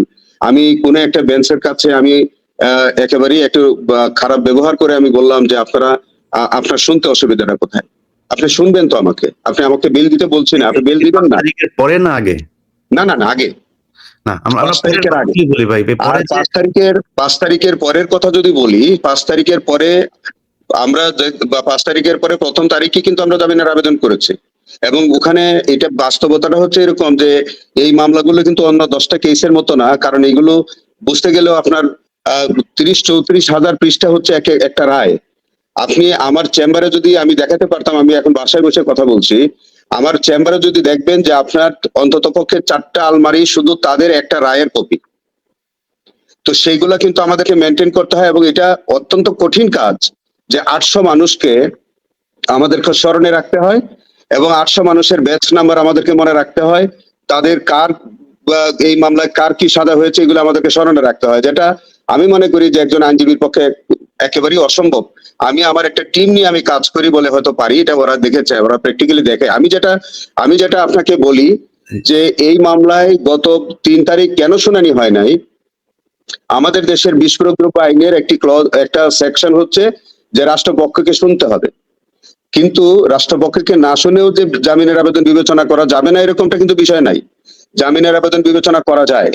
কিন্তু আমি বললাম যে আপনাকে একটা উদাহরণ দেই, এই 850 মানুষের মধ্যে একজন আসামি ঘটনার সময় সে কুষ্টিয়া বা অন্য কোনো একটা রাজশাহী অঞ্চলে সে বাড়িতে ছিল, সেই লোকটাকে আসামি করেছে আব্দুল কাহার আকন্দে। তার পক্ষে আমরা হাইকোর্টে জামিন চাইলাম, হাইকোর্ট এই একটা মানুষকেই জামিন দিয়েছিল এই কেসে। কিন্তু দুর্ভাগ্যের বিষয় কি জানেন, সেই মানুষটা যার সাথে এই ঘটনার কোনো সম্পৃক্ততা নাই, তাকে তৎকালীন সুপ্রিম কোর্ট ওই জামিনটা আটকে দিয়েছে। এখন পর্যন্ত ওই জামিনের শুনানি আর করা সম্ভব হয় না। আমাদের কথাই তো শুনছে না, আমাদের মামলাই তো নিচ্ছে না। প্রশ্ন আছে আমিনুল ভাই, আপনি আপনার কাছে তথ্য থাকলে বলবেন, গিয়াসউদ্দিন আল মামুনের যে জামিন হলো সেদিন কি রাষ্ট্রপক্ষ ছিল? না, সেদিন ওই রাষ্ট্রপক্ষ ছিল, কারণ তৎকালীন পিপি যারা ছিল তারা সর্বশেষ কাজ করেছে, কিন্তু আমাদের বিডিআর এর যে পিপি যারা ছিলেন তারা কিন্তু 5ই আগস্টের পরপরই তাদেরকে অব্যাহতি দিয়েছে। কারণ সেখানে আমাদেরকে সবচেয়ে বিতর্কিত ব্যক্তি যিনি ছিলেন, যিনি হচ্ছে মোশাররফ হোসেন কাজল, যার অনেক বিষয় আছে, তার এবং তার টিমকে 5ই আগস্টের কয়েকদিন পরই তার এই টিমকে বাতিল করে দিয়েছে। এবং আমি এই কারণে আপনাকে কোশ্চেনটা করলাম যে যদি ওই একই প্রক্রিয়ায় যদি নাকি গিয়াসউদ্দিন আল মামুনকে জামিন দেওয়া সম্ভব হয়, এইভাবে দ্রুত গতিতে মানে এদেরকে জামিন দেওয়া সম্ভব হয় না কেন? এটা কি সরকারের আপনি মনে করেন সদিচ্ছা না কুইচ্ছা? এটা আমি আমার ব্যক্তিগত অপিনিয়নটা বলি। বিডিআর কেসে আমরা তো গত 16 বছর কাজ করে যাচ্ছি, কোনো আদালতেরই এদের ব্যাপারে তারা যে খুব ন্যায় বিচার করছেন এরকমটা আমার কাছে মনে হয় না। বরঞ্চ তারা এটাকে তাদের মাথার উপরে কোনো একটা খড়গ মনে হয়, এবং তারা সবকিছু এই কেসটার ব্যাপারে পার্টিকুলারলি আমার কাছে মনে হয় যে আমাদের যারা বিচার ব্যবস্থায় আছেন তারা কেমন জানি এক ধরনের একটা ভীতিকর পরিস্থিতিতে কাজ করেন। এবং এটা কি কারণে করেন আমি জানি না, এটার মধ্যে আর্মি অফিসার মৃত্যুবরণ করেছে সেই কারণে কিনা জানি না, বা সরকার ভয় পান কিনা এই জায়গাগুলোতে, বা এটা কি বেশি টাচি মনে করেন কিনা আমি জানি না। তবে বিষয়টা হচ্ছে আমি পরিষ্কার, ইলিয়াস ভাই আমি শেষ কথাটা একটু আপনাকে বলি। আমরা আবেদন করেছি আগামী 7 তারিখে যে তারিখ হয়েছে, আমরা আজকের এই অনুষ্ঠানের মধ্য দিয়ে আমরা বলছি ইতিমধ্যে পিপি নিয়োগ হয়েছে। আমরা আমাদের পক্ষ থেকে বিন্দুতম আমাদের কর্তব্য কাজে কোনো অবহেলা হবে না, এবং আমরা একজন আইনজীবী হিসেবে যতটা বলিষ্ঠভাবে করা দরকার সেইভাবেই আমরা করব। এবং শেষ কথাটা বলি আপনাকে, এই বিডিআর এর জন্য ধরেন আজকে যারাই যে কথাগুলো বলছেন, আমি এবং আমার যে টিম, আমরা যারা বিডিআর দের পক্ষে কাজ করি, এবং এটা আমি এক কথাই শুধু বলি, আপনার বোঝার জন্য হয়তো বুঝে নিতে পারবেন, আমি জীবন বাজি রেখে এই মামলাটা করেছি। এটা অর্থনৈতিক সুবিধার জন্য করি নাই। বিডিআর এখানে 4 জন ভিকটিম পরিবারের সদস্য আছে, তাদেরকে ব্যক্তিগতভাবে আমি চ্যালেঞ্জ করে বললাম যে আমরা যদি ফিস হিসেবে আমরা দেখি যে এটা, আমি বলতে পারি না এক অর্থে যে এটা অনেকটা ফি ছাড়াই আমি কাজ করে যাচ্ছি, কিন্তু আমি জীবনের ঝুঁকি নিয়ে কাজ করেছি, করে যাব, এবং তাদের পক্ষে আমি শেষ দিন পর্যন্ত আমি লড়াই করে যাব। আপনাকে আমরা মানবিক আইনজীবী হিসেবে এখানে দেখতে চাই। শাকিল ভাই সব শেষ কিছু বলবেন? আমিনুল ভাই, আমার মনে হয় আপনি খুব ভালো কাজ করতেছেন, যে কতগুলো বললেন, ক্রস এক্সামিন করেছেন, করেছেন, কিন্তু ফ্যামিলি গুলো হয়তো বুঝতে পারছেন লয়াররা তো সবকিছু করতে পারে না, যেখানে বিচারকের হাত বাঁধা সম্ভবত। যে আমিনুল ভাই একটা কথা জিজ্ঞেস করি, আগে যে বিচারক ছিল উনি কি এই মামলায় এখনো আছেন না ওনারে পরিবর্তন করা হয়েছে? না, পরিবর্তন করে নতুন বিচারক নিয়োগ দেওয়া হয়েছে। Okay, good. So you can have a fresh face there. আপনার সেলিম ভাই, মানে বিষয় রয়েছে, আমি এটা যতটুকু জানলাম, বুঝছেন, বিষয় হলো যে শুধু ওই দিন যদি সরকারি পিপি যদি এখানে থাকতো তাইলেই ওনাদের জামিন হয়ে যায়, যেটা এর আগে সেটা ইলিয়াস ভাই ওইভাবে আমি বলতে পারছি না। কারণ হচ্ছে যে পিপি থাকলেও যে বেল হয়ে যেত এরকম না, বা পিপি এখন আছে তাও হয়ে যাবে এরকমটাও না। তবে আমাদের একটা ন্যায্য দাবি এবং লফুল বা ডিমান্ড, আমি কিন্তু কোনো দায় ভিক্ষা চাচ্ছি না আদালতের কাছে। আমি আইন অনুযায়ী আমার সাবমিশনটা হচ্ছে, আইন অনুযায়ী আমার বক্তব্য হচ্ছে যে আপনি 16 বছর পর্যন্ত নির্দোষ মানুষকে আপনি আটকে রেখেছেন, তাদের বিরুদ্ধে কোনো এভিডেন্স থাকে আপনি আটকে রাখবেন, বাট কোনো এভিডেন্স যদি না থাকে আপনি তাদেরকে বেইলে রিলিজ করে দিতে হবে। আমি সেই কারণে বললাম যে এখন আমি আইনের দিকটা আমি বললামই না, আমি যেটা বললাম যে বিএনপির অনেক লোকজন আছে, আলেমদের অনেকে আছে, তারপরে জামাতের অনেক মামলা আছে, এই মামলাগুলো তো করা হয়েছে। এমনকি আপনি যদি প্রধান উপদেষ্টা যিনি আছে তিনার যে মামলা, সেটাও তো কনসিডার করার চেষ্টা করা হয়েছে। উনি এক্স্যাক্টলি আপনি সব যদি করতে পারেন, বিডিআর কে আপনি অন্য চোখে দেখেন কেন? হ্যাঁ রাইট, আমি কেন সেটাই আপনি বলছি। বিডিআর প্রতি, আপনি আইনের দৃষ্টিতে যদি সবাই সমান হয়, আপনি বিডিআর সদস্যদেরকে কেন আপনি ডিসক্রিমিনেট করতেছেন? আমি এই কথাগুলো গত তারিখেও আমি আদালতের কাছে বলেছি, এর আগে আমি সমস্ত কিছুতে আমি বলছি, আমি মিডিয়াতে বলি, আমি কখনোই কোনো ছাড় দিয়ে কথা বলি না, এবং আমি কন্টেম্পচুয়াস হবে কিনা সেটাও আমি কিন্তু আমি তোয়াক্কা করি না।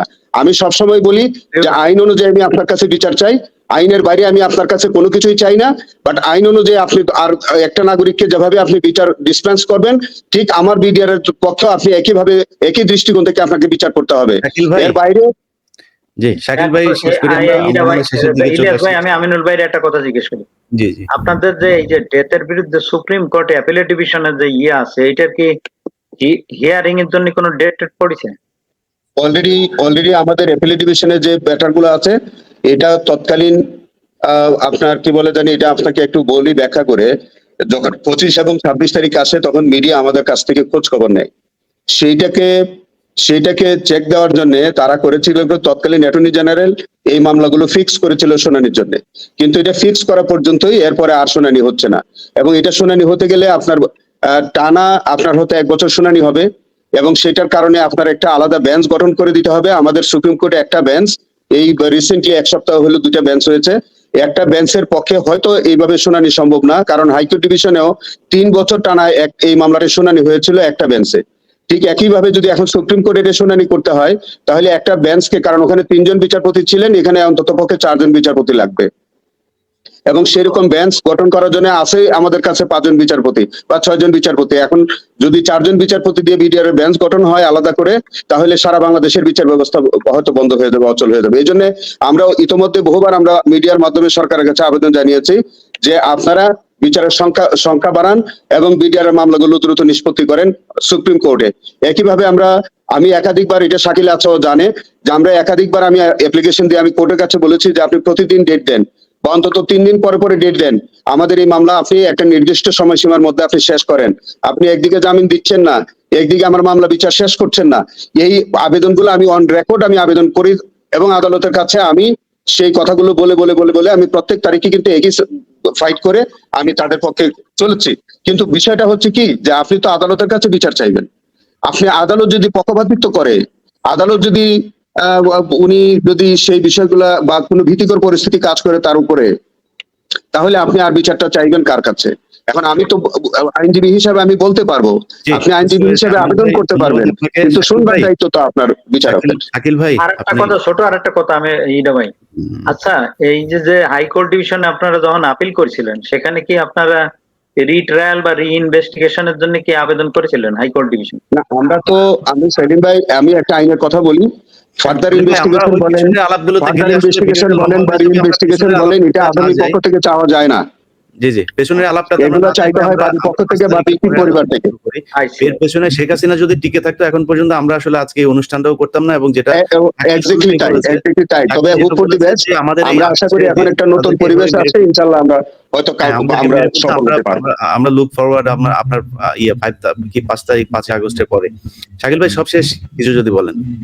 আচ্ছা, আমার শুধু একটাই কথা, আমি আজকের এই আপনার অনুষ্ঠানের মাধ্যমে মাননীয় আইন উপদেষ্টার কাছে এবং মাননীয় যারা এই বিষয়টার সাথে জড়িত, এই বিচার কার্যের সাথে জড়িত, তাদের কাছে একটা মেসেজ বা তাদের কাছে একটা অনুরোধ এবং তাদের কাছে একটা আবেদন আকুতি জানাচ্ছি যে আমরা আর ধৈর্য ধরতে পারতেছি না। আমার বাবা বয়স্ক যারা আছে, তারা এই যে খালাস পাওয়ার পরেও বিচারের নামে যে দীর্ঘসূত্রিতা তৎকালীন সরকার করে গেছে, সেই দীর্ঘসূত্রিতা আপনারা আর করবেন না। এবং আমাদের যে জামিন শুনানি আগামী 7 তারিখে আছে, সেই জামিন শুনানিতে আমি চাই মাননীয় আইন উপদেষ্টা সরাসরি এই বিষয়টা নিয়ে কথা বলুক, অথবা তিনি একটা নির্দেশনা দিক, যারা অন্তত এই ভিকটিম পরিবার যারা খালাস প্রাপ্ত আছে, বিভিন্ন সাজার মেয়াদ শেষ হয়ে গেছে, অন্তত তাদেরকে জামিনে মুক্তি দেওয়া হোক। আমি আবার আপনাদের এই অনুষ্ঠানের মাধ্যমে পুরো দেশবাসীর কাছে এই আবেদনটা করতেছি, কারণ আইনের কাছে আসলে আমরা তো বিজ্ঞ আদালতের কাছে আমরা কোনো কিছু বলতে পারি না, আমরা আমাদের লয়ারের মাধ্যমে বলি, কিন্তু উনি যদি কোনো ভয় পান বা ভীতিকর অবস্থা ওনার মধ্যে কাজ করে, সেই ভীতিকর অবস্থা যেন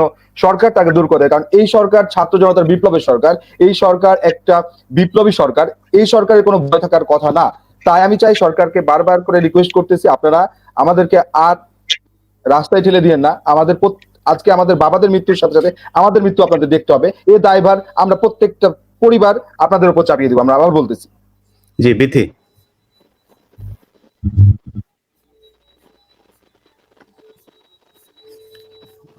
আনমিউট করতে হবে, আনমিউট করতে হবে আপনার। স্যার প্রথমে আমি আপনাকে ধন্যবাদ দিতে চাই, আপনি প্রতিনিয়ত বিদ্যার্থী নিয়ে কথা বলছেন, এটার জন্য আমাদের বাবারা জেল থেকে সবসময় আমাদেরকে বলছে যে আপনাকে স্পেশালি থ্যাঙ্কস। আপনার কথা মনে হয় একটু আস্তে শোনা যাচ্ছে, আগে আগে যেভাবে ছিলেন ওইভাবে থাকতে বলতে জি স্যার, জি স্যার, এখন শোনা যাচ্ছে? জি জি জি জি বলুন। স্যার আমরা 16 বছর ধরে ধৈর্য ধরে আছি স্যার। আমরা এই মুহূর্তে স্যার যে কোনো সিদ্ধান্ত আমরা নিতে পারি, আমরা অনশন বলেন আর রাস্তায় নামা বলেন স্যার, আমাদের না দেয়ালে পিঠ থেকে গেছে। আমরা সরকারের মানে বিপক্ষে শুধু যাচ্ছি না কেন, আমাদের বাবারা বারবার নিষেধ করতেছে যে আমাদের সরকার ছাত্র জনতার সরকার, আমাদের বান্ধব সরকার এই মুহূর্তে। আর বিএনপির কেউ জেলে নাই স্যার, বিএনপির আর কেউ জেলে নাই, ওই আমাদের বাবারা জেলে পড়ে রয়েছে, আর কেউ জেলে নাই, জেল পুরো খালি। আমার বাবা বলে যে জেল পুরো খালি, জেলে কেউ নাই, শুধু আমরা পড়ে আছি স্যার। এখন এই মুহূর্তে স্যার আমাদের দেয়ালে পিঠ থেকে গেছে। যদি সম্ভব হয় 7 তারিখে অবশ্যই উকিল এবং আইন উপদেষ্টা বলেন আর কোথায় কি কে আমি জানি না স্যার, আমাদেরকে জামিন অথবা মামলা কিভাবে কি পরিচালনা করে আমাদের বাবাকে আমাদের কাছে ফিরিয়ে দিবে, এটা স্যার এটা মানে কর্তৃপক্ষের কাছে আমি দৃষ্টি আকর্ষণ করতেছি, অবশ্যই এই ব্যাপারে যথাযথ পদক্ষেপ নেবেন। জি রেবা, আনমিউট করবেন প্লিজ, আনমিউট করবেন প্লিজ, আনমিউট করেন রেবা, আপনি আনমিউট করেন। আচ্ছা রেবা সম্ভবত শুনছে না। যাই হোক প্রিয় দর্শক, আপনারা এতক্ষণ যে আলোচনা শুনলেন সেই আলোচনার কিছু কথা আপনাদেরকে বলে রাখি। ধরেন সেলিম ভাই কিছুক্ষণ আগে বলেছেন যে ওনারা কেন করে না, মানে ওনারা কেন মাঠে নামে না, ঢাকায় এসে তারপরে করতে হবে। আমি এরকম মানে আমি আসলে এই কাজগুলো করি না। দু একটা পরিবারকে আমি আর্থিক সহায়তা করেছি। তার তার তার যে মানে অবস্থা, ঢাকাতে এসে সেলিম ভাই এই বাস ভাড়া দিয়ে ঢাকায় 2 দিন থাকার মতো অবস্থা বেশিরভাগ পরিবারের নাই।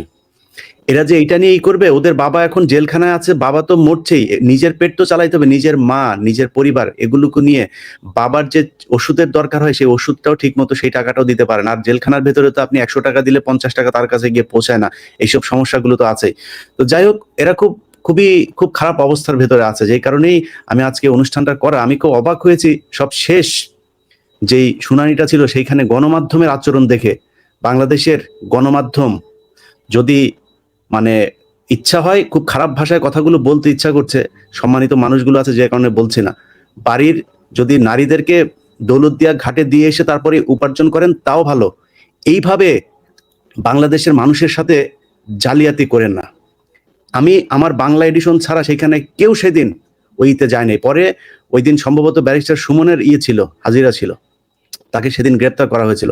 তার কারণে কয়েকটা টেলিভিশন পত্রিকা ওইখানে সব হুমড়িকে পড়েছিল, সেখান থেকে 2-1টা টেলিভিশন দৌড়ে এসে ওনাদের একটু বক্তব্য নিয়েছে। আমি জানি না সেটা রিপোর্ট গিয়েছে কিনা, একমাত্র আমাদের বাংলা এডিশন সেটা লাইভ করেছিল, সেখানে সেটা নিয়ে পরে প্যাকেজ গিয়েছে, জানিয়েছে। এই দেশের গণমাধ্যমের কাজ কি? আপনার পেটে যে ভাতটা যায় সেটা তো এই দেশের মানুষের এই বিজ্ঞাপনের টাকাতেই, তাই না? তো সেই মানুষের প্রতি তো অন্তত এই কারণে হলেও একটু দায়বদ্ধ থাকা উচিত। আর এই মানুষগুলো, আমরা এখানে পরিবারগুলো দেখেন কত নিরীহের মতো বলছেন যে অন্তত যাদের রায় হয়েছে, যাদের খালাস দেওয়া হয়েছে তাদেরকে অন্তত ছেড়ে দেওয়া হোক। আরে ভাই, এই পুরো ঘটনাটাই তো একটা মানে সাজানো একটা হত্যাকাণ্ড, তাদের বিচার হবে। বিডিআর এর সদস্যরা কিসের জন্য জেলে থাকবে? এই ঘটনার সবকিছু একদম নতুন করে শুরু করতে হবে। এখানে যারা আসামি হিসাবে যাদেরকে ধরা হয়েছে তাদের সবাইকে ছাড়তে হবে, যারা এই ঘটনার সাথে জড়িত আসলে তাদেরকে জেলখানায় ঢুকাতে হবে, বাইরে যারা চলে গিয়েছে পালিয়ে তাদের বিরুদ্ধে ওয়ারেন্ট জারি করতে হবে। যাই হোক, সরকারের কাছে সবশেষ অনুরোধ, যদি মনে করেন যে পরিস্থিতি ঘোলাটে করতে চান তাহলে করবেন, হুমকি ধামকি কোনো কিছু না, একটা ন্যায় বিচার চাই 7 তারিখে। বাংলাদেশের মানুষ, আমার ধারণা শুধু বিডিআর এর পরিবার না, অনেক মানুষ আসবে। এর আগে কালবেলা করার আগে আপনারা নানান ধরনের আমাদেরকে অনুরোধ বিনয় অনেক কিছু করেছেন, আমরা আপনাদের কথা শুনেছি। সবশেষ 28 নম্বরে গিয়ে তদন্ত যে করা হয়েছে, তদন্তের যে তালিকা তৈরি করা হয়েছে, সেখানে কালবেলা সন্তোষ শর্মার নাম দেওয়া হয়েছে। যাই হোক, তারপরে তদন্ত হচ্ছে, আমি জানি না শেষ পর্যন্ত সেটার কি হবে। তবে বিডিআর এর এই ঘটনায় যদি কিছু করেন আমরা কিন্তু সর্বোচ্চ উস্কানি দেব, এবং বাংলাদেশের মানুষ এটা দিয়ে, যদি আওয়ামী লীগ যদি এটাকে দিয়ে কাজে লাগায়, যেটা এর আগের ঘটনাতে তাদের কাছে শুনেছে যে আমরা এখন কিছু করলে আওয়ামী লীগ এটা সুযোগ নিবে, যদি নেয় তাহলে নেক। 15 বছর একটা মানুষ বিনা কারণে এইভাবে জেলখানায় থাকতে পারে না, যারা এই বাংলাদেশটা রক্ষা করতো। অতএব তাদের পাশে আমরা আছি। আমার বিশ্বাস, আমার এখানে যারা ভিডিও দেখছেন তাদের অনেকেই 7 তারিখ পর্যন্ত অপেক্ষা করুন, দেখি সরকার কি করে। যদি না হয় তারপরে পরবর্তী কর্মসূচি অবশ্যই আমার এখান থেকে ইনশাল্লাহ বিডিআর এর যে পরিবার তারা ঘোষণা করবে। সবাই ভালো থাকবেন, আল্লাহ হাফেজ। রেবা, আপনার কথা আমরা শুনতে পারিনি, আপনি আমি জানি না এখন বলতে পারবেন কিনা। আপনি আনমিউট করতে পারেন কিনা দেখুন তো। আপনার এটা মিউট করা, না আপনার মিউট করা। জি, এখন শোনা যাচ্ছে? জি জি বলুন। জি, আমার সর্বশেষ কথা হলো আমাদের যে আইনজীবী আমিনুল স্যার, ওনার কাছে আমার রিকোয়েস্ট এবং আমাদের যে আইন উপদেষ্টা এবং সরকারের কাছে আমার রিকোয়েস্ট যে 7 তারিখে যেন আমরা অবশ্যই আমাদের বাবাদের আমরা অন্তত হাতটা ধরতে পারি এবং তারা যেন আমাদের সাথেই আমরা বাসায় নিয়ে আসতে পারি। এটাই আমার সর্বশেষ সবার কাছে অনুরোধ। আর আমার লাইফে আমার কাছে এখন মনে হচ্ছে এর থেকে বেশি চাওয়া বা পাওয়া আমার কাছে আর কোনো কিছুই নেই। জি, আপনাদের পাশে আমরা আছি। আর যেটা শাকিল ভাই শুরুতে বলেছেন, আপনাদের লজ্জা পাওয়ার কিছু নাই। আপনারা বীর, আপনারা বীরের সন্তান। আমরা আপনাদের ইলিয়াস ভাই, আমি একটা কথা শুধু শেষ কথা বলি। শাকিল যে কথাটা বললেন, তার বাবার তো লজ্জা পাওয়ার কিছু নাই। তার বাবা তো বেকুসার খালাস পেয়েছে। তার বাবার বিরুদ্ধে তো কোনো অভিযোগ প্রমাণ হয় নাই। সো তাদের তো লজ্জা পাওয়ার কিছু নাই, বরঞ্চ এখন সরকার লজ্জা পাওয়া উচিত যে তাদেরকে অন্যায়ভাবে আটক করে রেখেছে। ভাই এখানে যারা এই সরকারের কোর্টে জামাত ইসলামে যাদের ফাঁসি হয়েছে তাদের বাবারা গর্বিত সন্তান, এই দেশের বীর সন্তান। শহীদ আপনার কি বলে মীর কাশেম আলী থেকে শুরু করে যারা যারা ওইখানে শহীদ হয়েছেন, আব্দুল কাদের মোল্লা, তারপরে মতিউর রহমান নিজামী, এরা সব এই দেশের বীর সন্তান। ইভেন জেলা হোসেন সাইদিকে তারা হত্যা করেছে, এরা সব বীর সন্তান। এই দেশের এই বিচার, এটা বিচার ব্যবস্থা ছিল ইলিয়াস না। ভাই, এই জন্যই তাদের লজ্জা পাওয়া উচিত। আজকে শেখ হাসিনার লজ্জা পাওয়া উচিত, তাপসের লজ্জা পাওয়া উচিত, আজম নানকের লজ্জা পাওয়া উচিত, আজকে তৎকালীন সেনা প্রধান তার লজ্জা পাওয়া উচিত। আজকে মেজর জেনারেল শাকিলের ছেলে পরিষ্কার করে বলেছে যে এর নেপথ্যে এই মহানায়করা কারা আছে, তাদেরকে বাদ দিয়ে কিছু নিরীহ সদস্যদেরকে আসামি করে তাদেরকে একটা বিচারের নামে একটা প্রহসন করেছেন। আর প্রকৃত মাস্টারমাইন্ড যারা রয়েছে তাদেরকে আপনি বিচার থেকে ছেড়ে দিয়েছেন। আর যাদেরকে দিয়ে তদন্ত করিয়েছেন সে একটি আওয়ামী লীগের একটি কোলাঙ্গার, যে আব্দুল কাহার আকন্দ, যে অত্যন্ত বিতর্কিত একটা মানুষ, যার চাকরি চলে গেছিল, তাকে আবার চাকরিতে পুনর্বহাল করে দিয়ে আপনি তাকে দিয়ে একটা তথাকথিত পাতানো একটা ইনভেস্টিগেশন করিয়ে, এবং আপনাকে আমি আরো একটা অনেক কথা বলার ছিল, আসলে আপনার অনুষ্ঠানে হয়তো সময় শেষ। একটা কথা শুধু বলি, আমি এই কেসটি আগাগোড়া করেছি অনেক বছর, 16 বছর করতেছি। এই মামলার মধ্যে যাদের সাজা হয়েছে অথবা যাদের সাজা হয় নাই, আপনি অবাক হবেন যে একটা করে সাক্ষী, কোনো মানুষ আছে একটাও সাক্ষী নাই, তাদেরকে শাস্তি দিয়েছে। কিভাবে শাস্তি দিবেন আপনি? দিলেন কেমন করে? কিন্তু এটাই হচ্ছে নির্মম বাস্তবতা। এই দেশে আমরা বসবাস করি এবং এই দেশের বিচারক, এই দেশের তদন্তকারী কর্মকর্তা, এই দেশের আবহাওয়ার মধ্যে আমরা থাকি। এর বাইরে আমাদের বলার কিছু নাই, এর বাইরে আমাদের আর কোনো ক্ষমতা ভোগ করার আমাদের আর কোনো সুযোগ নাই। আমি ভিকটিম পরিবারের প্রতি সহানুভূতিশীল এবং তারা হয়তো বা যেটুকুন প্রত্যাশা করে এই প্রত্যাশার চেয়েও বেশি প্রত্যাশা আমার। তাদের যেটুকুন দাবি করে তার চেয়ে বেশি দাবি আমার। অতএব আমি চাই সরকারের উপলব্ধি হোক, আর যারা বিচার ব্যবস্থায় আছে, যারা বিচারক আছেন, তাদের প্রতি আজকে এই অনুষ্ঠানের মাধ্যমে যদি তারা শুনে থাকেন, তাদের প্রতি একটা অনুরোধ জানাবো যে আপনারা ন্যায় বিচার করুন। আপনারা শপথ করেছেন, সংবিধান অনুযায়ী শপথ নিয়েছেন যে আপনারা ন্যায় বিচার করবেন। আপনারা কোনো ভয় ভীতির ঊর্ধ্বে উঠেই বিচার করার জন্য আপনারা বিচারক হয়েছেন। অতএব এখানে ভয় ভীতি কে, এই ভিকটিম পরিবার কারা, বা সরকারের কি এইগুলো আপনারা না দেখে আইন অনুযায়ী আপনারা বিচার করুন। যদি তাদের বিরুদ্ধে সাক্ষ্য প্রমাণ থাকে আটকে রেখে দেন। যাদের বিরুদ্ধে সাক্ষী প্রমাণ নাই, আপনি তাদেরকে ধরে রাখার কোনো আইনগত অধিকার নাই। এই যে আপনি ধরে রেখেছেন বিচারের নামে, এই যে রংফুল কনফাইনমেন্ট করেছেন, এটাও কিন্তু একটা শাস্তিযোগ্য অপরাধ। এই অপরাধের জন্য বিচারক নিজেও কিন্তু দায়ী হতে পারেন। ডেফিনেটলি। শেষ কথা বলি, আমি আমিনুল ভাইয়ের সাথে একমত যে এই যে বিচার হওয়ার পরও ইয়ের পর ধরে রাখছে, এটা তো wrongful confinement, wrongful unlawful imprisonment. তা তো জাজদের হওয়া উচিত এবং সংশ্লিষ্ট সবাই। আর একটা কথা বলি, ওনার কথায় যা বুঝলাম, এখানে তো বিচার বলতে কিছু হয় নাই, বিচারের নামে হয়েছে ড্রামা প্রহসন। এই যে জাজরা যারা, এরা তো আসলে বিচারক না। এই যে এই দেশে এই ধরনের হইলে বহু আগে এই টার্ম গুলো ছিল, 1800 1700 যা এই দেশে হইতো, এদের বললো জুডিশিয়াল মিসক্রিয়েন্ট, অর্থাৎ বিচার বিভাগীয় দুষ্কৃতিকারী। এদের তো তাই ছাড়া আর কিছু না, যেন কোনো এভিডেন্স নাই তারও তার সাজা হয়। একটা এভিডেন্সের পরে তারও তারা একটা সাক্ষীর পরে, তাও তো বোঝা যায় যে সাক্ষী গুলো সবই মিথ্যা। এই সাক্ষীর ক্রেডিবিলিটি কি ছিল, বিশ্বাসতা কি ছিল? এইখানে যদি আমি যা শুনেছি এ পর্যন্ত মিডিয়ায়, আমিনুল ভাইয়ের কাছ থেকে তো আজকে অনেক ইনসাইড পাইলাম, যেটা অনেক নির্ভরযোগ্য, রিলায়েবল। তাতে যদি বিডিআর বিদ্রোহে যারা ওদের সাথে কনস্পিরেসিতে যুক্ত ছিল, ওই বিদ্রোহরা, তাই ছাড়া আর কোনো বিডিআর সদস্যের এখানে আসামি হওয়া উচিত না। এখন তারা তো এই সব সাধারণ ফ্যামিলি গুলা, যেমন ওষুধ খাইতে টাকা নাই, বাসে ঢাকায় আসা টাকা নাই, মানে দুর্বিষহ জীবনযাপন করছে। রাষ্ট্র তো এইটা দেখা উচিত। একটা সরকারের টপ লেভেল থেকে, আর্মির টপ লেভেল থেকে কনস্পিরেসি ইজ ভেরি ক্লিয়ার যে এটা একটা conspiratorial killings for the interest of another country, not এই দেশের। আর তার জন্য এই বাংলাদেশের জুয়ানরা সাজাপ্রাপ্ত হচ্ছে। এর চেয়ে ট্র্যাজিক আর কিছু হইতে পারে না। এর চেয়ে এই রাষ্ট্র থাকা না থাকার অর্থটা কি? সেলিম ভাই আমি একটা ক্লু দেই আপনাকে। আমি শুরুতেই বলেছি যে এই যে ওয়ার্ডে এই হত্যাকাণ্ডটা হয়েছে, সেই ওয়ার্ডের আওয়ামী লীগের ওয়ার্ডের সভাপতি এবং সেক্রেটারি তারা এই মামলায় আসামি ছিলেন, এবং তারা এই টোটাল কনস্পিরেসির সাথে শেখ সেলিম, তাপস, সাহারা খাতুন, আজম নানক সহ তারা যে কনস্পিরেটররা ছিলেন, এবং এটা এভিডেন্সে এসছে। শুধু এটাকে একটা কাউন্টার দেওয়ার জন্য আমাদের বিএনপির নেতা নাসিরুদ্দিন আহমদ পিন্টুকে এই মামলায় অহেতুক আসামি করা হয়েছে, তার বাসাটা ওখানে, কোনো কারণ নাই। এবং সেই নাসিরুদ্দিন আহমেদ পিন্টুকে ওই বিচারে তাকে একটি সাক্ষীও ছিল না তার বিরুদ্ধে, তাকে সাজা দেওয়া হয়েছে, যাবজ্জীবন সাজা দিয়েছে, এবং তাকে জেলখানায় রেখে তাকে হাইকোর্টের রিটের আদেশ থাকা সত্ত্বেও তাকে ঢাকার বাইরে স্থানান্তর করে রাজশাহীতে তাকে সেখানে হত্যাকাণ্ড ঘটানো হয়েছে। এবং এই বিচারের মধ্য দিয়ে, এবং যারা কুশীলব ছিল হাজী সেলিম সহ অন্যরা, এবং তাদের ইয়েতে এই টোটাল এই হত্যাকাণ্ডটা সংঘটিত হয়েছে, এবং তাদের ইন্ধনে পরবর্তীকালে নাসিরুদ্দিন আহমেদ পিন্টুকে এই মামলার মধ্যে আসামি করা হয়েছে। এই জন্য আমি বলছি যে এই টোটাল বিচারটা একটা প্রহসন ছাড়া আর কিছু না।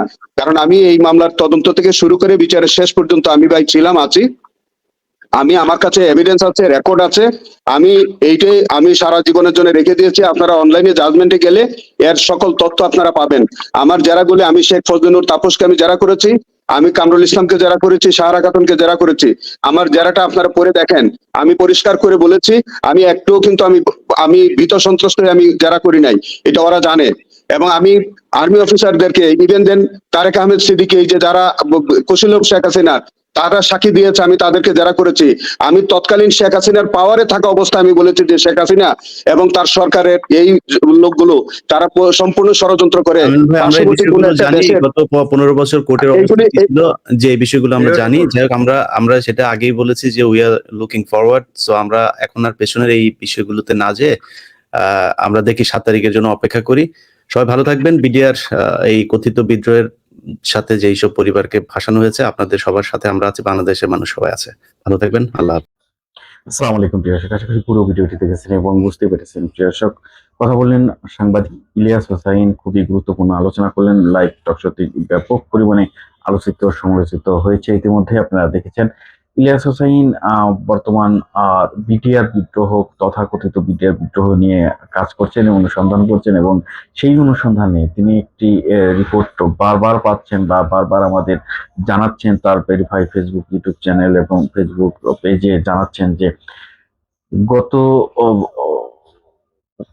12 থেকে 13টি বছর আমরা যা জেনেছি, বা 15টি, যেদিন থেকে বিডিআর হত্যাকাণ্ড, বিডিআর বিদ্রোহ নামের যে তথাকথিত হত্যাযজ্ঞ চালিয়েছিলেন শেখ হাসিনা, এবং ভারতের পৃষ্ঠপোষকতায় সেই হত্যাকাণ্ডে জড়িত সরাসরি ভারত এবং সরাসরি জড়িত শেখ হাসিনা, এই যে নানা ধরনের বিডিআর বিদ্রোহ নামকরণ, বিডিআর হত্যাকাণ্ড নামকরণ, এবং বিডিআররা বিদ্রোহ করেছে এমন কথা বলেছেন শেখ হাসিনা, এবং বারবার শেখ হাসিনা এই নিরপরাধ জওয়ানদের ধরে নিয়ে জেলে দিয়েছেন, এবং বিভিন্নভাবে যাই আমরা শুনেছি, যাই জেনেছি, যাই বুঝেছি, সবই মিথ্যা, সবই বানোয়ার ছিল। শেখ হাসিনার পরিকল্পিত নিয়োগ ছিল, বা শেখ হাসিনার পরিকল্পিত মত ছিল।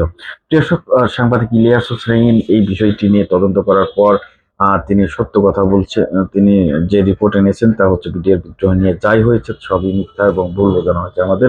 এই বিষয়গুলো নিয়ে আপনাদের মূল্যবান মতামত কমেন্টে জানাবেন। সবাই ভালো থাকবেন, সুস্থ থাকবেন। ভিডিওটি শেষ করছি। আসসালামু আলাইকুম।